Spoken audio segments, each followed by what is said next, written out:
We have head coach Shauna here. We can go into questions when you are ready. I guess it's a way to start where Brad ended. How's that relationship maybe developed over the 6, 7 months? They've been unbelievable. I've said that from the start. He was great, even in trying to, make a call like I've told people about before during when they were trying to get me to take the job. And Brad called me the day before one of his biggest games. So, and their whole staff and himself has been just unbelievable to us and helping us. And, it's important that our staffs have a good relationship, but with Brad, it's kind of eerie actually how similar minded we are and how we want our teams to play and how we go about everything, on a day-to-day basis. So I've learned a lot from him. I've watched a lot of their practices and he's been just a great sounding board too of how to turn a program. So if we can do half what he did, I'll be happy. Shauna, you talked about getting one to buy in, one recruit. Like, how do you try and do that? Like, especially since you're new to the brand.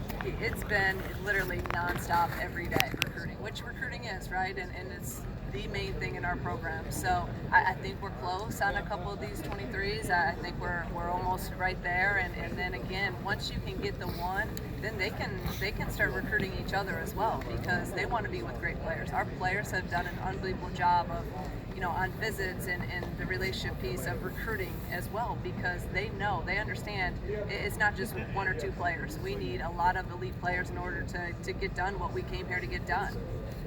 How important is it to be able to sell the vision now as opposed to a year from now? Like, how important is it to capitalize on the window of newness? I think it's really important, right? Like you have this time right now where we haven't played a game, and I think that just getting our vision out there, getting our past success of the blueprint of how we've been able to win, and get people to buy into that, and then you get a couple people, and everyone recruiting it, they're really good players. So now they say, in their first class, they signed a really good class. And now people believe in it even more. They believe in the vision even more, and they see that other kids are doing it. So this class, and in terms of our vision right now and how we're going about our recruiting, is absolutely critical to the future. How important will the transfer portal be in building our program? I think the transfer portal is extremely important. It already has been for us. We've been able to get some high-level players to transfer that have experience. And, where we're always going to recruit, we want to recruit high school players, but I also think there's a ton of value in transfers just because of the experience piece. So, we'll see how this class shakes out and how many scholarships we have available, and then we'll definitely hit the portal, in the spring. Do you think it's easier kind of selling a pitch to a transfer that's looking for playing time than maybe a high school student? I just think everyone's different. It's hard to say one or the other. I think every individual's different in what they're looking for. Is there prior relationship? Is there not? There's so many different things that come into play with that. On the buy-in front, let's talk about how the 5 returning players kind of did that from the jump. And just what are maybe the challenges to that happening? There's a change in coaching staff. It's a lot. It's obviously a lot. It's a ton, right? We had 5 players from the previous year.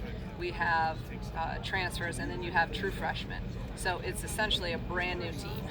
And trying to get them all to have relationships, to understand what we're trying to do, to set the standards, set expectations, develop leadership within the team. I mean, there's a million different pieces to trying to build this. So it's been a lot, but I think that our previous players from the last year's team, the 5 that are here, have done an unbelievable job. From the moment I got here, I'm very, very fortunate that they completely bought in. And they didn't, everything. What do we need to do? They worked hard. It was like you could tell they were excited. So they have been, I have said this numerous times, but I give them a ton of credit because for them, they did not come to the University of Illinois to play for Shauna Green. So for them to buy into what we're doing, I just really appreciate them. Kendall said that the fact that you recruited in high school and you kind of knew what it was coming, did that help? And you have that, it was enough that you kind of and expectations that made it a little smoother? I think you're right, Scott. I definitely think that. I give KB a hard time because I'm like, well, you told me no, but I'm gonna find you one way or another and coach you. And then even Genesis Bryant, I recruited her, at Dayton when she went to NC State. So then having two of our Dayton guys over here, I think some of that stuff has helped make the transition a little bit smoother, some of those previous relationships. How do you talk about being process driven, but at the end of the day, you need to win games, right? How do you, what does that look like as you go through this process?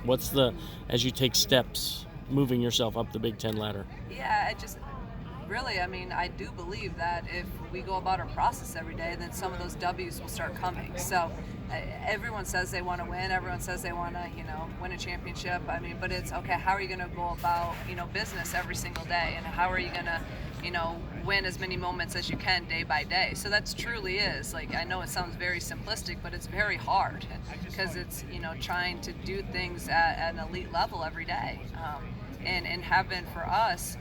I just think it starts and ends with our defense and our rebounding. So right now we're trying to really instill that because, a lot of them aren't familiar with the expectation of and the standard of what we have daily for that.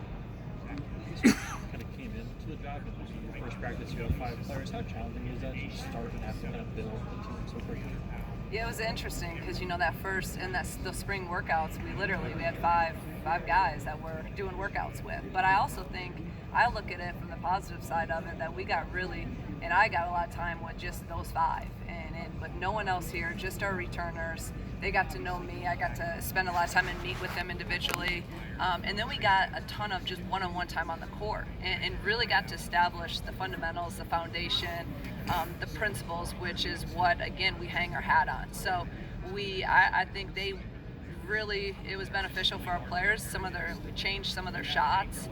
We got their shots a little bit more consistent, and really got to fine tune some of the technique and the detailed part of their game individually instead of worrying about the whole team. Kendall, I know that she's showed a lot of rebounding ability in the past period. Where do you kind of see her, or maybe her ability to expand her game? She's an elite rebounder. We know that, but she needs to score more. And I told her that coming in. I'm like, you're averaging, double figures in rebounds, but she only averaged 6 points last year. And she should be averaging a double-double. And I tell her that all the time. She will average a double-double. So we're going to put her in positions to have more opportunities with the ball in her hands, and we're going to run stuff for her to have opportunities to score. And then I also think, and I've told her she needs to convert and put up some of those offensive rebounds. She has a tendency to kick out a lot of them, but we need her to be able to get those and put them back in for easy baskets. So she's gonna be a double-digit double-double person. She has to be, and she's capable of being it. How does having Makaira come in as the kind of lead guard too? How does it help your wings like Adalia and others be more successful? Just what Makaira can do with the ball in her hands. Not everyone that plays this game can get a shot off at any time, and I feel like if I put the ball in her hands with a low shot clock, one way or another she's going to get a shot off. Now I don't know if it's going in or not, but a lot of people can't get it off.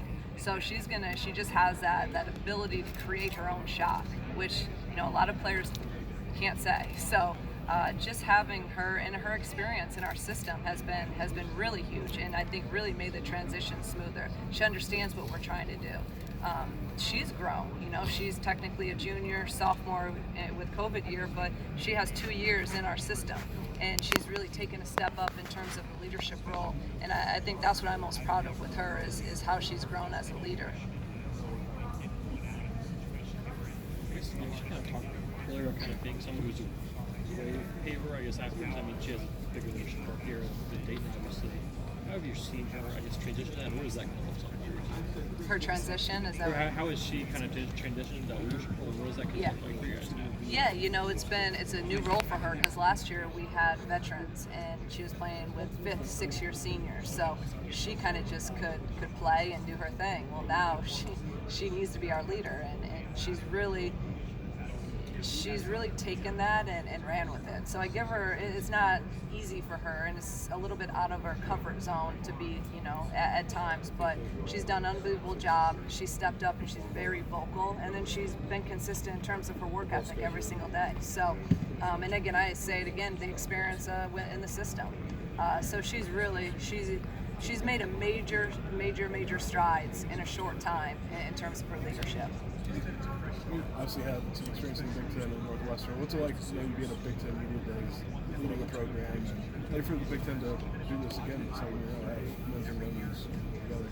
Yeah, I mean, it's big time that they have the men and the women together. I think that just shows, you know, what Commissioner has done and his belief in women's basketball. I just think it's unbelievable. So, you know, for us coaches, this is kind of part of what we do, right? But for our players to be able to come here and experience this, that's what's awesome. You know, they're having a great time.